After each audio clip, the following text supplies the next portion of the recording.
which does me. Let's go.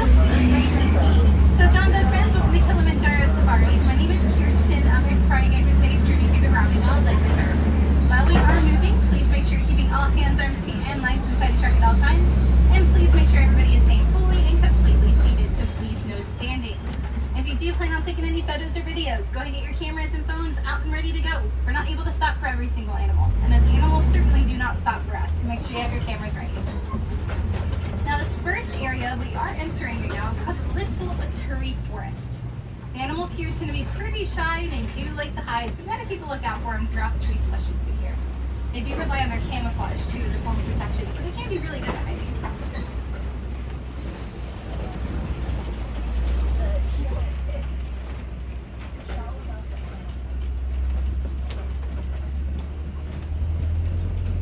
So over on the right, there is an okapi. Okapis have these really distinctive stripes in their back legs, almost look like they're wearing zebra pants, but they're not related to zebras at all. They're actually one of the only known relatives to giraffes. They have a prehensile tongue like giraffes do, so they can grasp at things with their tongue, almost for like a finger, helping them grab the leaves off the trees and bushes around in the forest. The okapis are actually so good at hiding too. They were not discovered in Africa by Western settlers until about 1901. Before that, they were just thought to have been a myth. Over on the left, there's a couple of these large black and white birds. Those are saddle-billed storks. Males have dark brown eyes, females have bright yellow eyes. So this one's the male, the next one will be the female. They are really about 4 feet tall, and they have about a 9-foot wingspan. That is just a foot less than a canopy above your heads right now.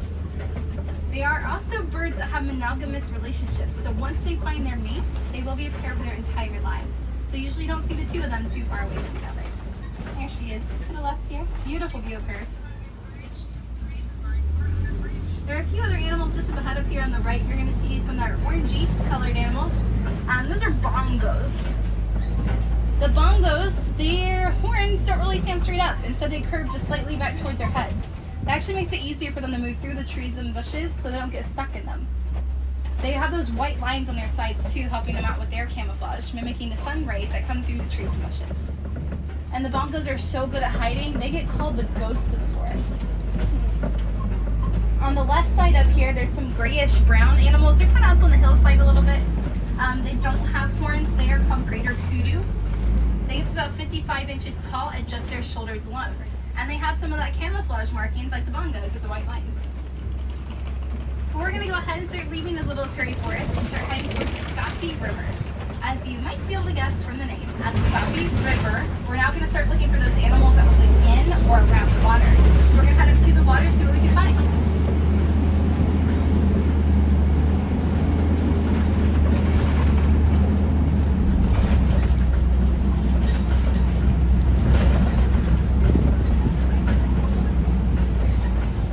There's a hippo on the right. He's way down into the water. You have to look down. It's that little big black mass in the water.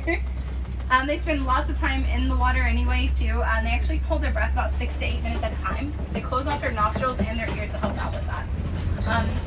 They also don't really swim up on the top of the water. What they choose to do instead mostly is just kind of bounce along the ground underwater.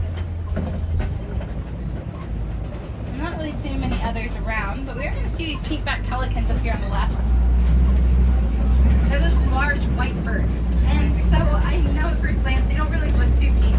They do turn pink during mating season, so that's how they get their name. That's not their feathers, it's their skin that will turn the pinkish color, almost like they're blushing. That one big nest there, they are colony nesters, so they do make one big nest like that, and then they share it. As we keep going through the Safi River, we're going to cross over a bridge in just a moment, and this is a very important place. Make sure everybody's still staying fully seated. Please, no standing at this bridge. The reason why I am asking that, though, is because if you start looking out to the left, you're going to see some Nile crocodiles. You can tell they are crocodiles, not alligators, because even with their mouths shut, they have that very toothy grin with the 4th tooth sticking all the way out. They are able to weigh as much as about 500 pounds, and they can eat about half of their body weight in just 1 meal. So it does mean that 500-pound crocodile would be able to eat about 250 pounds at a time. So they don't really have to eat all the time. So what the crocodiles will do instead is they'll have that really big meal, and then they can even go a couple months before they really have to eat again.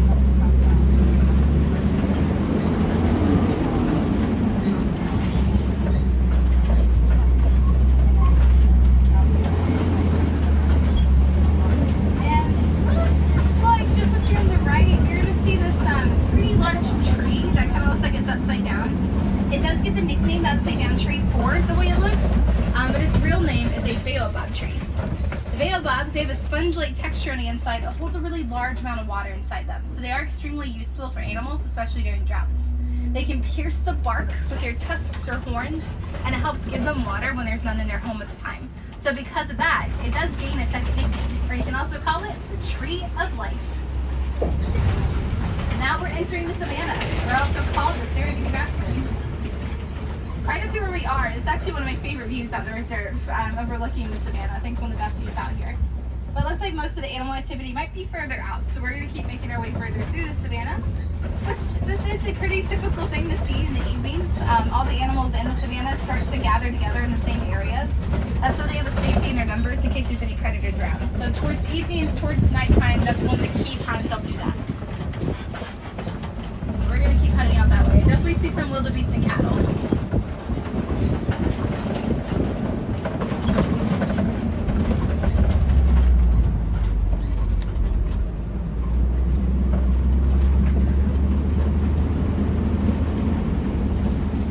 On the left, though, that's a spotted hyena. Good view of it, too. So hyenas are really cool animals. I'm going to scoot towards this bit here. They're really cool. They're really unique, too. They're actually so unique. They don't fall into a specific category of animal. They have their own category. It's called a hyenidae. They also have lots of vocalization sounds they can make, including the laughing sound they're known for, but you're not really going to hear that from them very often. The sound you're more likely to hear from them is a very loud whooping sound. They have very strong matriarch systems too. Oh, there's the second one. Their matriarch systems are so strong that the lowest ranking female is still a higher rank than the highest ranking male, and they do eat according to rank. On the left again, there's lots of these tiny little antelope. They look like little s'mores on sticks. Those are springbok. Only about 3 feet tall, full grown, so that's the biggest they're ever going to get. They don't look their little size folio because they are the smallest antelope species, but they can still jump 6 to 8 feet high and 13 feet across. The one that's furthest back, straight out from us right now, she only has one horn. That's my favorite. That's Charlotte. I love getting to see her. She's usually a loner with them. But the springbok can also, whenever they jump, it's called pronking, so they pronk about 6 to 8 feet high, and they look like they literally just kind of spring up off the ground. So that's how they get that name, springbok. All these really big mounds everywhere is termite mounds. They are made out of saliva, dirt, and dung. So probably doesn't really sound super appealing, but a lot of animals like them, including giraffes, rhinos, and elephants. A combination gets as hard as concrete, and they love to use them basically as big back scratchers. Makes a great scratching post. And the wildebeest are just up ahead up here, so we're going to get a pretty good view of the herd of wildebeest. They're one of those key animals that actually will group together in the evenings. They do sleep as one big group, standing up and in rows. So if there are any predators around, they can all start running all at once and assembling on top of each other. They are really big lovers of rain. They actually will follow rainstorms up to about 1,000 miles per year. They do base their migration patterns off of rainstorms, and they can be in groups as big as about 1.5 million of them traveling together. So they're usually in a really big herd too, but that's known as the Great Migration. So there they are. They make a weird sound too. It sounds like they say new, so they can also be called new, and that's spelled G-N-U. So this is a group of new. Also on the right, there's some Ankole cattle. They're over on behind the brush a tad bit. They have the really big horns. Their horns can actually grow to be about 6 to 8 feet long from base to tip. They're also one of the only domesticated animals you can find in the savannah, first domesticated by the Watusi tribe, so they can also be called Watusi cattle. They were not used for milk or for meat. They're just sign of wealth. So the more you had on your farm, the more wealthy that you were. And lots of giraffes. So I'm going to stop a little bit further back here because one is having some business up ahead. But here's some eating, really good view of them. The one that's just behind this first giraffe right next to us is the male. He's about 20 feet tall. It's really close to that really big height that giraffes can get to. The little ones are firstborn at about 6 to 8 feet tall. So they definitely still have a long ways to go typically. And you can see their tongues, they're showing them off a little bit. Their tongues are a purplish blue color. That's so you'll get sunburn on their tongues as they eat up at the high points of the trees throughout the day. The giraffe tongues also get to about 21 inches long. That's about the same length as your forearm. Not only super great for them to reach the leaves up high, but giraffes can also lick their own eyeballs. They can be pretty weird, but I like them a lot. Now we're going to start heading a little deeper into the savannah. Let's see what else could be around out here.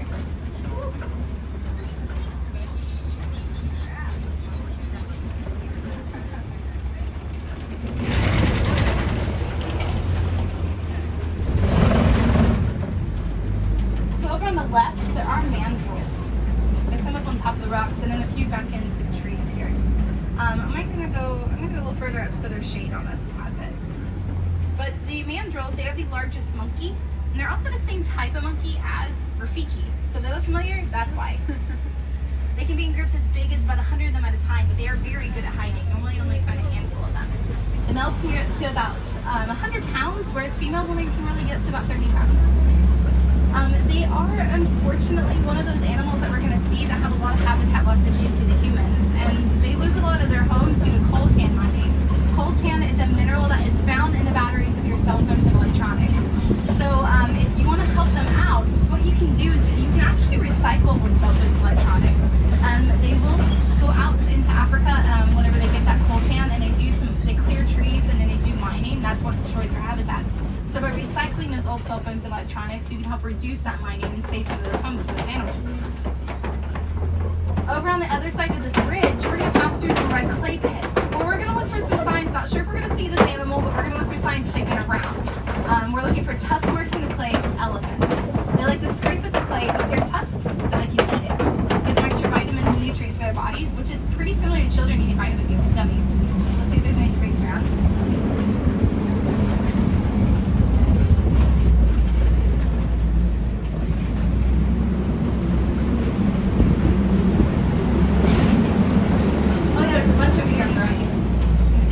Up at that clay so they can eat it. We're going to keep an eye out for some elephants around, but I'm not sure we'll see them because in the evening sometimes they like to follow some of their patterns where they go eat from certain trees a little further away from us. They do follow their head matriarch. They have really strong matriarch systems as well. They're one head matriarch that leads them. So they might have all followed her back to where she wants to eat for the evening.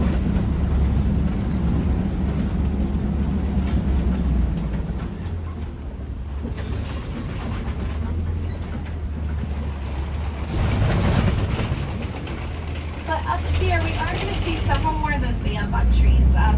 So there's one big one on the left, but there's a couple more on the right here. You might have also noticed they do all have something in common.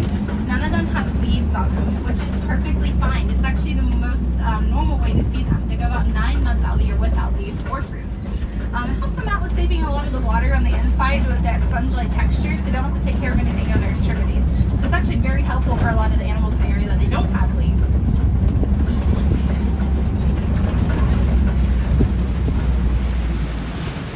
We are going to start going around some flamingos. So these are greater flamingos. They are the largest of flamingo species, but they're the lightest pink. So probably not nearly as pink as you might think a flamingo would be. But I want you to look out for certain ones. There are some out there that have gray necks up by their head, and some of their legs are a little gray still too. Those are the younger ones. So all flamingos do not hatch pink. Oh, they're the elephants. They're straight out. We'll stop right here. But the little flamingos, they hatch as a grayish-white color, and they will gain their pink color as they eat brine shrimp. That will give them a beta-carotene, and that's what causes them to turn pink. But sometimes they don't really fully turn pink until they're about 2 years old, maybe a little less, a little more. And a group of flamingos like that is called a flamboyance. So we did just go around that flamboyance of flamingos. I'm glad we got a view of some elephants out there. You notice some of them were flapping their ears. That's a way for them to cool off their bodies. Elephants have a lot of blood vessels in their ears, so as they flap them like that, it helps open up their blood vessels and circulate their blood better to cool off that blood, and the cooler blood circulates through the rest of their body, cooling off the rest of their body from there. Give them out on the left still. Their trunks are really versatile for them. It's like having an arm with a hand on the end, and they can even pick up something as small as a penny on the ground with their trunks. Also, when they're full grown, they start putting about 5 gallons of water inside those trunks too. It's a little quiet through here, so we're going to keep going again.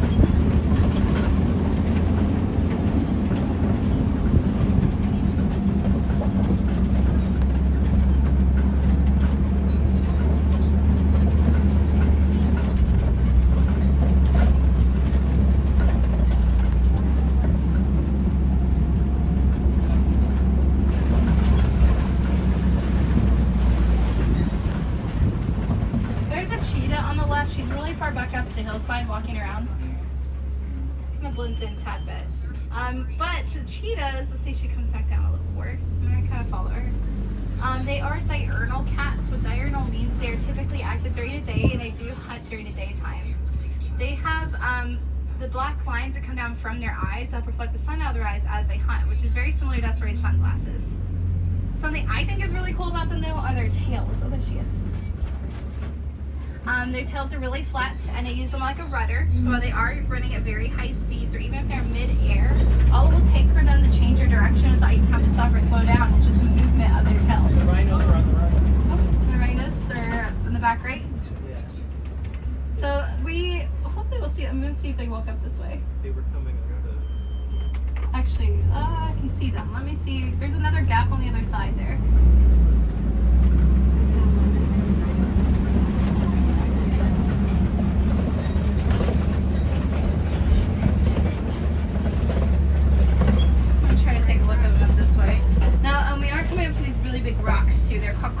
So we gotta keep an eye out on top of those rocks as well, because sometimes there's some animals that get up on top of them to get a better view of their surroundings.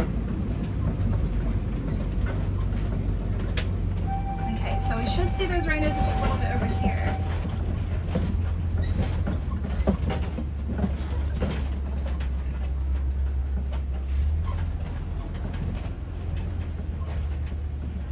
They're way back in the bushes still. Try to see if we can see over here. They are white rhinos a little bit. Yeah, they're kind of hidden. The white rhinos, they are more social, so they're usually in a big group, so it's weird that they're back in the bushes like that. This must be wanting shade. They can get sunburned like we do, so they stay back in the shade sometimes. They cover themselves with mud for sunscreen. There's also this little guy up here on the right, this little brown guy. That is a bontabok. They are very unathletic animals. They're not able to run or jump very well at all. Though it did help them out. Unfortunately, in the 19th century, they were overpoached to the point there was only 17 bontaboks left in the wild. But the farmer did unknowingly fence in the last 17 of the bontaboks, and because he did that, because they're so unathletic, they were not able to jump the fence. So they were stuck in the fence, and they got to repopulate. Now there's 50,000 of them. So the short story, but tells us even one person can make a difference for endangered species like those bontaboks. If you look down into the rocks, there are a couple lions. You can just see their ears. Their ears are like a little bit of a darker color. You have to look way down in there. They're a little trickier to see sometimes during the day. They don't like to be out much during the daytime. They actually will sleep for about 18 to 20 hours per day. They are nocturnal cats, so they are more active at night. And their vision actually is really similar to ours during the day, but at night it gets 8 times better in our vision. So nighttime is definitely a lot better for them. And it's not any females that do the hunting, it's the males. Oh, here's some rhinos up here. We're definitely going to see a few up the head.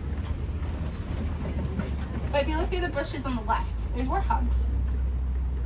Alright, they're starting to come out. Let's see if they pop out. The warthogs do have warts, just like their name tells you. Oh, it snorted. But their warts on their faces help provide protection for their face.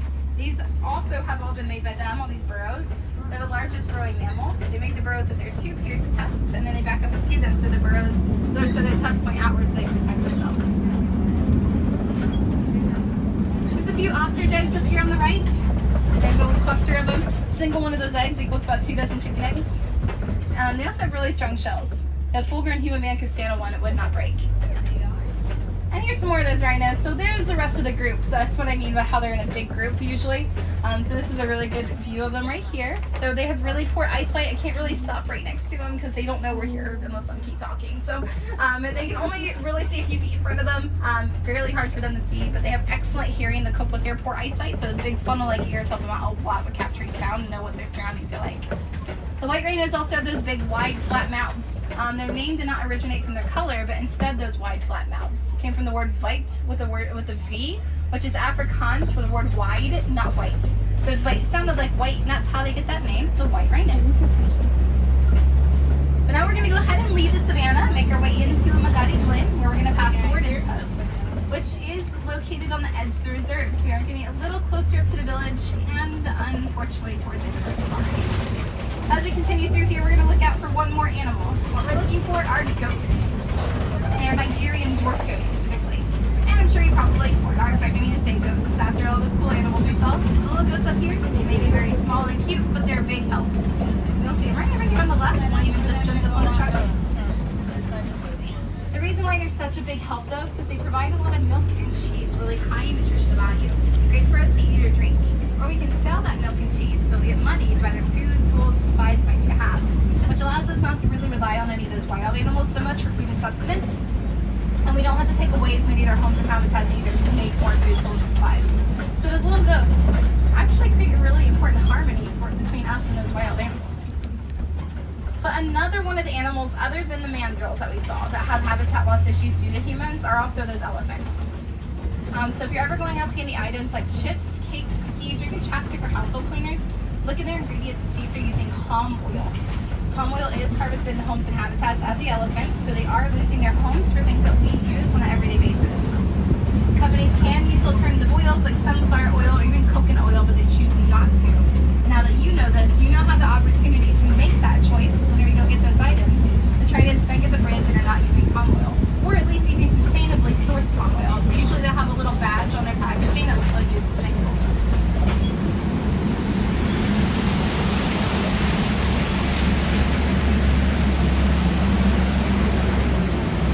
If there are any wilderness explorers aboard this truck, you're on the Simba 1. So make sure you go get your safari badge for today.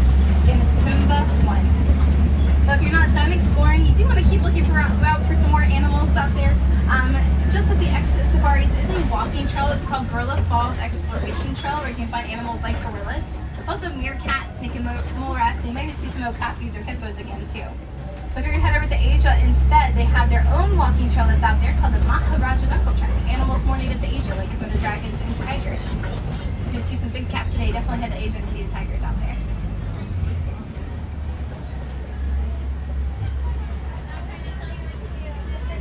We'll be heading up to that dock just shortly. Just before we do, please double check your rows. I know it gets bumpy out there and those roads are definitely bumpy. So if anything were to fall out of any bags or pockets or anything, please double check your rows so you're not leaving anything behind.